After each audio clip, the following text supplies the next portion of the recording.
This is a different hive tool. It has this little J hook that helps me pull out frames. It helps me get this little front entrance out. So I'm gonna take that out. So the front entrance, I'm gonna make it wide open so they can all go in. And you can, at different times of the year, you make it smaller or larger. You can take the whole thing out.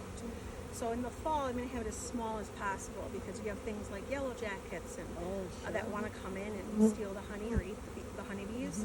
So you make it as small as possible. But on days like today, I would have, I'd have it out completely, or I'd have the bigger part.